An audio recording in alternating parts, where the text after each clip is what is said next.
মাননীয় অধ্যক্ষ মহোদয়, আমি একটা জিনিস আপনার নজরে আনতে চাই। আপনি আমরা উঠে দাঁড়ালে বলুন সাপ্লিমেন্টারি আসলে যে যাই বলুন, বিধানসভায় যখন কুইজ প্রতিযোগিতার একটা আসন যে 3+1 তার উত্তর হলো 4, এইভাবে হয় না। Every question has got background. Background to বলতেই হয়, but too long background is also not appreciated. আর এই প্রশ্নটা আনলাম, মাননীয় মুখ্যমন্ত্রী উত্তর দিয়েছেন এবং আপাতত পরিকল্পনা নিয়ে বলেছেন। Why I have brought this question? 24টা ভিলেজ কমিটি এবং half of the 2 panchayat area এই চাম্পাহাওয়ার থানার অন্তর্গত, এবং এরিয়ার দিক থেকে আপনি যদি বিচার করেন অলমোস্ট মুঙ্গিয়াকাড়ি, তারপরে কল্যাণপুরের উত্তর পাহাড়িপুর পর্যন্ত, খোয়াইয়ের চেপড়ি এবং ইভেন খোয়াই শহরের কাছাকাছি এলাকা, বাংলাদেশের বর্ডার বনবাজার আশারামবাড়ি পর্যন্ত এই বিশাল এরিয়াতে একটাই থানা থাকতে থানা বাবুরা অনেক সময় আইন শৃঙ্খলা রক্ষার কাজে দেখে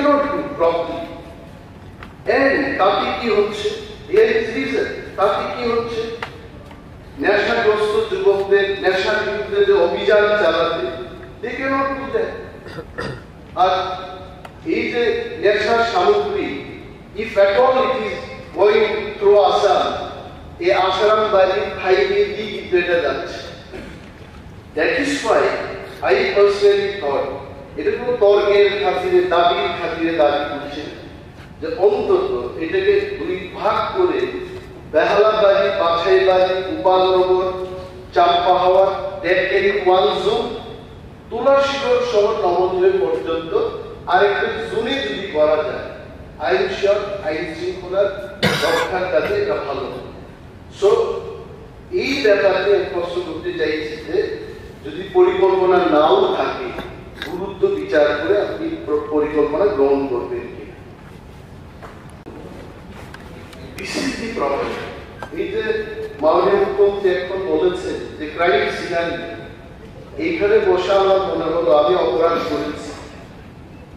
One of the senior police officers at the rank of DIG, আমি একদিন বলেছিলাম যে এই ঘটনা যখন হয় পুলিশ আমাকে ফোন করে, আমি বলি থানা দিয়ে কেস করবে না, তখন that officer told me, sir এটা যদি কেসটা না করে আগামী দিন কিন্তু থানাটা যদি ভাগ করতে হয় এটা বাধার সৃষ্টি করবে, কেস করতে দিই। বাট আমাদের প্রত্যেকেই অল পলিটিশিয়ান আমরা চাই থানার বাইরে মামলা নিষ্পত্তি হোক। We don't want people to suffer. তো এখন এই থানার মামলার সংখ্যা দিয়ে যদি এটা হয়, then I not stop. আমি in the next 6 months আমার মনে হয় যত বেশি করে মামলা করা যায় আমি এখন এনকারেজ করবো। নাম্বার 1, আমি কেন বলছি এটা সরকারের লাভ, গাঁজা চাষ বন্ধ হচ্ছে, গাঁজা চাষ, গাঁজা কত প্রকার আমাকে অনেকেই বলছে, গাঁজা 2 প্রকার, পুরুষ গাঁজা, স্ত্রী গাঁজা। ত্রিপুরায় কি পুরুষ গাঁজাকে ধ্বংস করা হচ্ছে, স্ত্রী গাঁজাকে ধ্বংস করা হচ্ছে। এন্ড দি রিয়েল গাঁজা যেটা খেয়ে মানুষ নেশাগ্রস্ত হয় সেটা হচ্ছে স্ত্রী গাঁজা, এটি ধ্বংস করা হচ্ছে। এই প্যাকেটের পর প্যাকেট, বস্তার পর বস্তা গাঁজাগুলি আটক হচ্ছে ত্রিপুরায়। কেন কি করে নেশামুক্ত ত্রিপুরা হবে? The government including all of us, আমাদের যখন নিমন্ত্রণ করা হয় সামনে লেখা থাকে নেশামুক্ত Tripura. And what is happening back to the ওই ব্যানারের পেছনে কি হচ্ছে? মাননীয় মুখ্যমন্ত্রীকে আমি দৃষ্টি আকর্ষণ আবারও বলছি, এই পুলিশ ফাঁড়িগুলো যথাযথভাবে যদি আমরা কাজ করাতে না পারি, আই বিলিভ ইউ ড্রাগস কারবারিদের বিরুদ্ধেও আপনি কেউ কিছু ব্যবস্থা গ্রহণ করতে পারবেন না। ডেইলি আমি জানি না sir, this may not be relevant, 124টা স্কুল, এটা সরকারি তথ্য, 124টা স্কুল, 20টি কলেজ, একটা ইউনিভার্সিটি, সরকার বলেছে এটা ড্রাগস প্রোন জোন হিসাবে আপনারা চিহ্নিত করেছেন এবং এই 6 থেকে 10 জন এইচআইভি ইনফেক্টেড রোগীর সংখ্যা বাড়ছেই যাচ্ছে।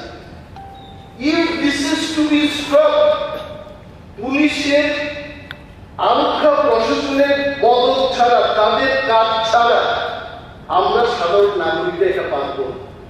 And if this keeps on happening, ত্রিপুরার একটা প্রজন্ম শেষ হয়ে যাবে। That is why আমি বলছি এটা আশ্রমবাদী ব্যাপারটা, you see the entire Tripura review, যেখানে যেখানে এটা করা যায় আপনি এটা ব্যবস্থা করুন। তখন অনেকগুলো তথ্য বেরিয়ে আসে। এই যে আপনি বলছেন ড্রাগস খেয়ে কোনো ক্রাইম হচ্ছে, আমি কিন্তু এটা মানতে পারছি। কেন আমি বলছি? চুরি করা কি ক্রাইম না? চুরি করা কি ক্রাইমের বাইরে? আমি জানি দেয়ার আর লয়ার্স। ড্রাগস খেয়ে গ্যাসের সিলিন্ডার চুরি করছে, বাড়ির ফার্নিচার বিক্রি করে দিচ্ছে। এই যে কোয়ার্টার আমাকে দেওয়া হলো কুঞ্জবনে, 1 লক্ষাধিক, আমি দায়িত্ব নিয়ে বলছি বিধানসভায়, এক্সিকিউটিভ ইঞ্জিনিয়ারকে জিজ্ঞেস করুন, এক রাত্রি বেলায় when the quarter was in the repairing state, এখন তো ঢুকে গেছি আমি, 1 লক্ষাধিক টাকা একটা রাত্রে বেলায় চুরি হয়ে গেছে। কারা করেছে? পুলিশ কার্যালয়ে জিজ্ঞেস করলাম, বলছে এই কুঞ্জবন এলাকায় নেশাগ্রস্ত কিছু যুবক আছে, একটা কলোনির নাম বলেছে, সেখান থেকে ওই ছেলেরা এসে এটা চুরি করেছে। তো চুরি করা যদি ক্রাইম না হয়, ড্রাগস কি যদি ক্রাইম না হয়, স্যার আমি কি বলবো?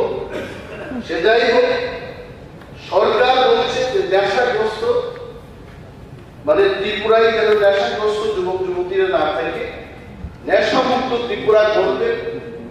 এজ এ অপোজিশন ম্যান আমিও চাই যে নেশামুক্ত ত্রিপুরা হোক, এই চুরি ডাকাতি যেন বন্ধ হয়, ড্রাগস কারবারিদের বিরুদ্ধে যেন কঠোর ব্যবস্থা গ্রহণ করা হয়। এটা পুলিশ ছাড়া পারবেন না। I can't arrest, police only can arrest. তো এটা ভেবে দেখুন, it is not for argument sake I tell all this. তবে পুলিশের সংখ্যা কম, আপনি যেভাবে বলেছেন, টিএসআর ক্যান্ডিডেট দিয়ে যখন বলবেন, আপনি বলছেন থানার থেকে কোনো অর্ডার না আসা পর্যন্ত আমরা কোনো অ্যাকশন নেব না। বিএসএফ এর কাজ is not law and order situation. BSF এর কাজ হচ্ছে সীমান্ত রক্ষা করা, নট ইয়োর ইন্টারনাল আইন কানুন কিভাবে চলবে এটা এদের হাতে। তো আমি অনুরোধ করবো আপনাকে, you are very good man, you are learned man, দেখবেন উইদাউট পুলিশ ফাইল থানা এটা কখনোই সম্ভব। And it will help your government if you can establish, create more number of police stations.